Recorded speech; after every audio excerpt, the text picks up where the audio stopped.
Quando essa aqui tocar, vai explodir no paredão. Olha que menina louca, olha que mulher agressiva, olha que menina louca, olha que mulher agressiva. Hi, this is Priyanka and you are watching artifacts with Priyanka. तो आज के video में हम देखेंगे कि इस trending reels को मैंने कैसे बनाया है। तो फर्स्ट ऑफ ऑल हमने ओपन कर लिया है आफ्टर इफेक्ट्स को। अब टाइमलाइन पे लेके आएंगे एक trending audio. So here is the audio. अब प्रेस करेंगे डबल एल। अब हम यहाँ पर बीट पर मार्कर लगा देंगे। तो here is the first beat, तो यहाँ पर लगाएंगे first marker. Here is the second beat, here is the third, fourth, बस इतना ही रखेंगे हम। स्टार्टिंग का पार्ट को भी हम थोड़ा सा ट्रिम कर देंगे। So here is the audio जिस पर हम काम करेंगे। अब लेके आएंगे फर्स्ट वीडियो को। अब जहाँ से हमें वीडियो को स्टार्ट करना है बस वहीं पर एक कट लगाना है, कंट्रोल शिफ्ट डी। अब इस आगे का पार्ट को हमें फ्रीज करना है, तो सिलेक्ट करके राइट क्लिक करेंगे, go to time and freeze frame. अब वीडियो लेयर को बिल्कुल स्टार्टिंग में लेके आएंगे। ये वीडियो अराउंड 6 सेकेंड तक रहेगा और फिर यहाँ पर कट लगा देंगे। अब इस top layer that is video layer, इसका हमें कंपोजिशन बनाना है, तो सिलेक्ट करके राइट क्लिक करेंगे, click on the pre compose and नाम देंगे फुटेज 1। अब इस फ्रीज फ्रेम का भी हमें कंपोजिशन बनाएंगे, राइट क्लिक, प्री कंपोज। अब यहाँ पर आके मेक श्योर कि आप चूज करेंगे मूव ऑल एट्रीब्यूशन और नाम देंगे फ्रीज फ्रेम 1, FF1। ओके, अब इस फ्रीज फ्रेम वाले कंपोजिशन के अंदर जाएंगे, डबल क्लिक करेंगे, तो देखिए सेपरेट लेयर में ओपन हो गया है। अब चूज करेंगे रोटो ब्रश को और ये जो मेन ऑब्जेक्ट है इसके ऊपर इस तरह से ड्रॉ करेंगे। तो देख सकते हैं कि मेन ऑब्जेक्ट के चारों ओर पर्पल लाइन आ गया है, मतलब ये सिलेक्टेड हो गया है। और अगर एक्सेस पार्ट कहीं पर हो जाए सिलेक्ट, तो ऑल्ट प्रेस करेंगे और फिर ड्रॉ करेंगे, तो ये डिसेलेक्ट हो जाएगा। अब फेदर में आके बढ़ा के करेंगे 10, मोशन ब्लर को ऑन करेंगे।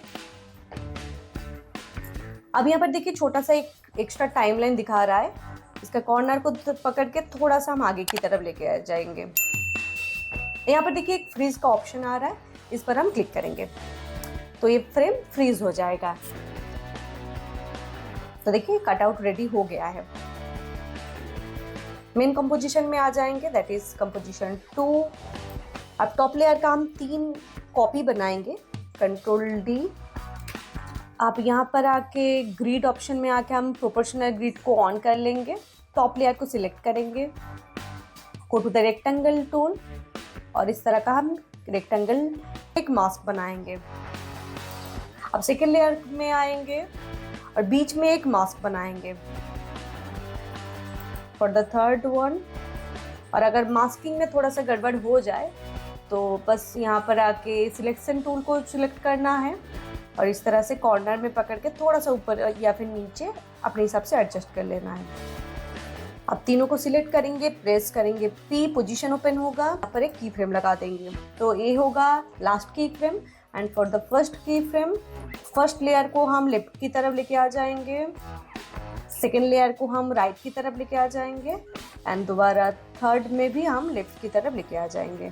अब सारे की फ्रेम्स को सिलेक्ट करके प्रेस करेंगे F9। Now go to the graph editor और एडिटर में हम चूज करेंगे स्पीड ग्राफ। अब लास्ट के तीनों की फ्रेम्स को हम सिलेक्ट करेंगे और कुछ जिस तरह से ड्रैग करके सामने की तरफ लेके आ जाएंगे।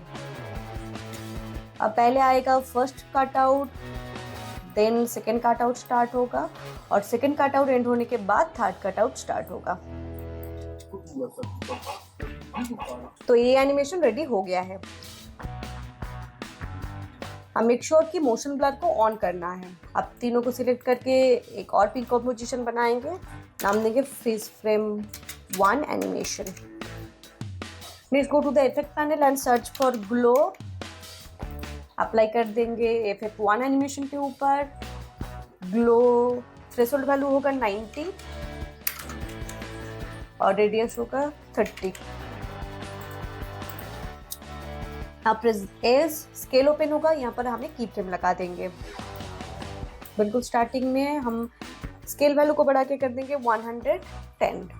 अब फुटेज 1 को सिलेक्ट करना है, right click, time and enable time remapping, और एक की फ्रेम लगा देंगे बिल्कुल स्टार्टिंग में। थोड़ा सा पीछे की तरफ लेके जाएंगे और इसी की फ्रेम का हम एक कॉपी बना के यहाँ पर पेस्ट कर देंगे, कंट्रोल V। और जहाँ से हमारा फुटेज स्टार्ट हो रहा है वहीं पर इस एनिमेशन का एंड भी हो जाएगा। अब फुटेज 1 को सिलेक्ट करेंगे, go to the effect panel and search for CC light burst. Apply कर देंगे फुटेज 1 के ऊपर और रे लेंथ के ऊपर हम एक की फ्रेम लगाएंगे और यहाँ पर आकर लेंथ वैल्यू को हम कम करके करेंगे 6। Next select S, scale open होगा और एक की फ्रेम लगाएंगे और जहाँ पर हमने सेकंड की फ्रेम्स को लगा रहे हैं वहीं पर हम स्केल में भी एक की फ्रेम लगाएंगे। फर्स्ट की फ्रेम में आके हम अब वैल्यू को चेंज करके करेंगे 0। अब टाइम रीमैप को छोड़ के बाकी चारों की फ्रेम्स को हम सिलेक्ट करेंगे, press F9, go to the graph editor और इस तरह का हमें ग्राफ बनाएंगे। प्ले हेड को थोड़ा और आगे लेके जाएंगे एंड टाइम रीमैपिंग के ऊपर एक और की फ्रेम लगाएंगे और प्ले हेड को बिल्कुल एंड तक लेके आएंगे और यहाँ पर एक और हम की फ्रेम लगा देंगे। लास्ट दोनों की फ्रेम को हम सिलेक्ट करके प्रेस करेंगे F9, again go to the graph editor और इस बार हम चूज करेंगे वैल्यू ग्राफ। स्पीड ग्राफ को हम चूज नहीं कर रहे हैं, हम इस बार चूज कर रहे हैं वैल्यू ग्राफ को। अब फर्स्ट पॉइंट को सिलेक्ट करेंगे और बिल्कुल उस तरह से ऊपर की तरफ उठा देंगे और सेकेंड पॉइंट को पकड़ के थोड़ा इस तरह से नीचे की तरफ लेके आएंगे। अब एंड पॉइंट को पकड़ के सेकेंड बीट जहाँ से स्टार्ट हो रहा है वहां तक हम लेके आ जाएंगे। तो देखिए जैसे कि हमने इसको चेंज किया है, ड्यूरेशन को कम किया है, तो ग्राफ में भी चेंजेस आ गया है। तो दोबारा हमें इसको फिक्स कर लेना है।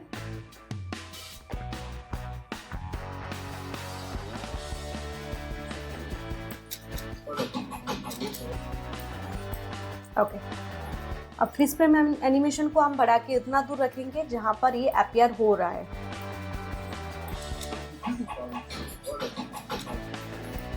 और थोड़ा सा और डायमेंशन लाने के लिए हम एक और काम कर सकते हैं। इसमें हम जो स्केल में 2 की फ्रेम्स लगाया है, स्केल वैल्यू इसको हमने 100 रखा है, इसको हम थोड़ा और बढ़ा के रख सकते हैं, अराउंड 106।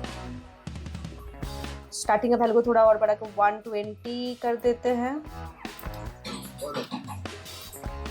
नहीं थोड़ा और बढ़ा देते हैं।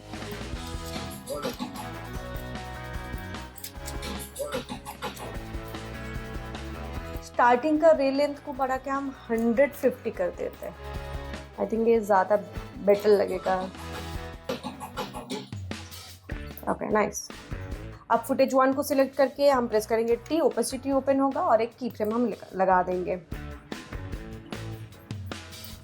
और यहाँ पर सेकेंड बीट जहाँ से स्टार्ट हो रहा है वहीं पर आके हम इसका वैल्यू को कम करके कर देंगे 50।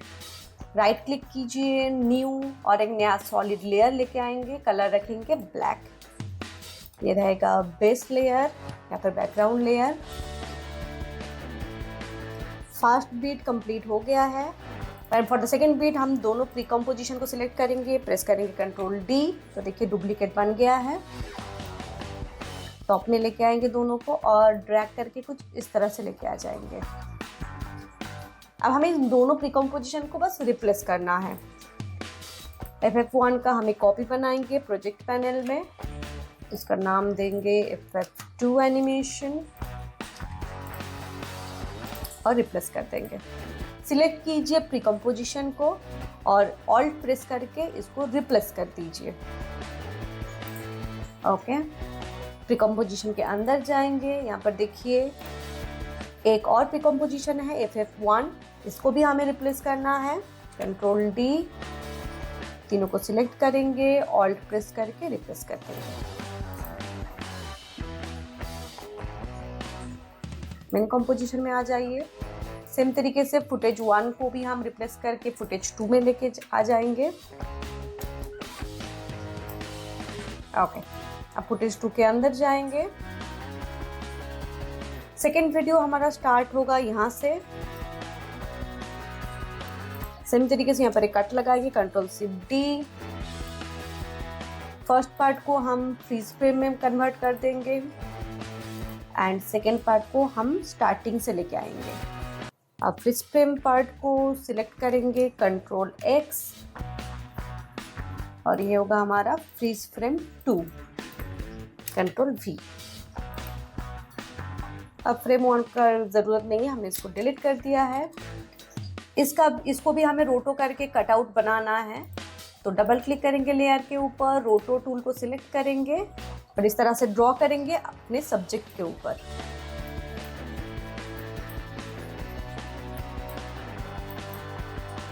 अगेन फेदर को हम टेन करेंगे और मोशन ब्लर को ऑन कर लेंगे।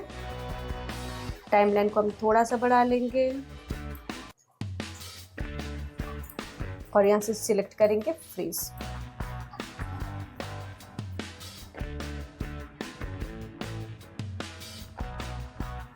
तो देखिए इसका भी कटआउट बन गया है। अब देखिए फॉर द सेकेंड फुटेज ये फ्रेम दोनों नहीं मिल रहे हैं, तो इसको सॉल्व करने के लिए हम फुटेज 2 के अंदर जाएंगे और यहाँ से स्टार्ट करेंगे फुटेज को। अब देखिए मैच कर रहा है।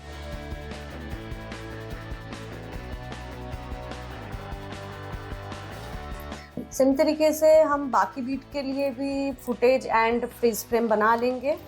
बस दोनों को सिलेक्ट करके कॉपी बनाना है, ड्रैग करके लेके आएंगे जहाँ से बीट स्टार्ट हो रहा है और प्रोजेक्ट पैनल में आके इसको हमें रिप्लेस कर देना है। Alt press and replace,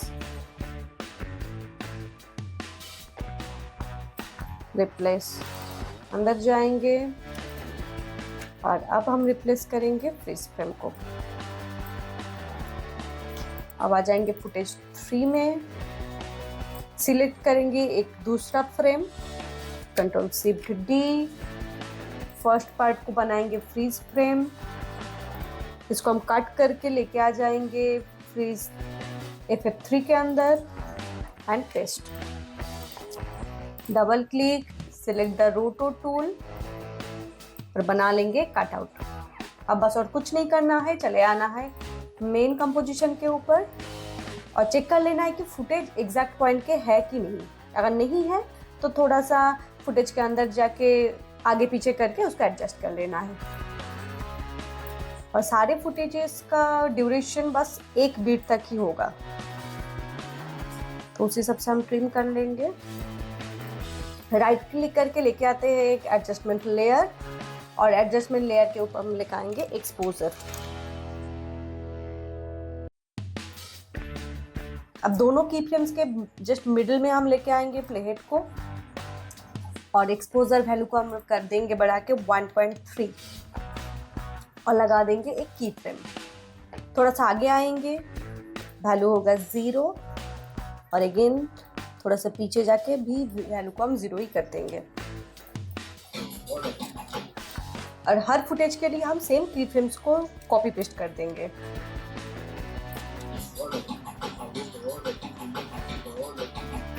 next एक और एडजस्टमेंट लेयर हम लेके आएंगे,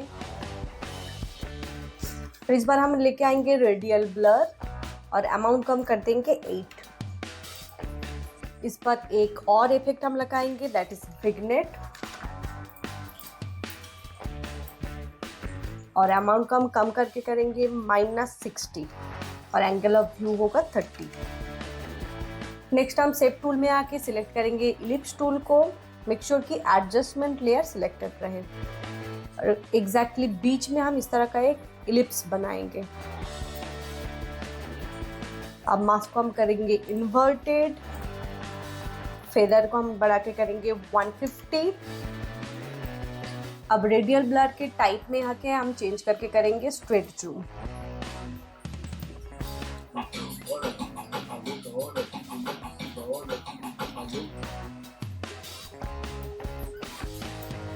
अब बिल्कुल स्टार्टिंग में जो ब्लैक पार्ट आ रहा है उसको कवर करने के लिए हम एक्स्ट्रा एक वीडियो यहाँ पर लगा सकते हैं।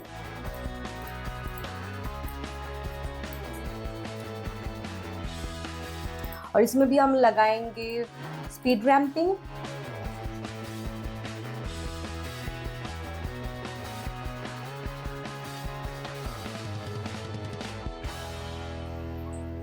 ओके, अब ओवरऑल थोड़ा सा कलर करेक्शन कर लेंगे and here is the final result. Quando essa aqui tocar, vai explodir no paredão. Olha que menina louca, olha que mulher.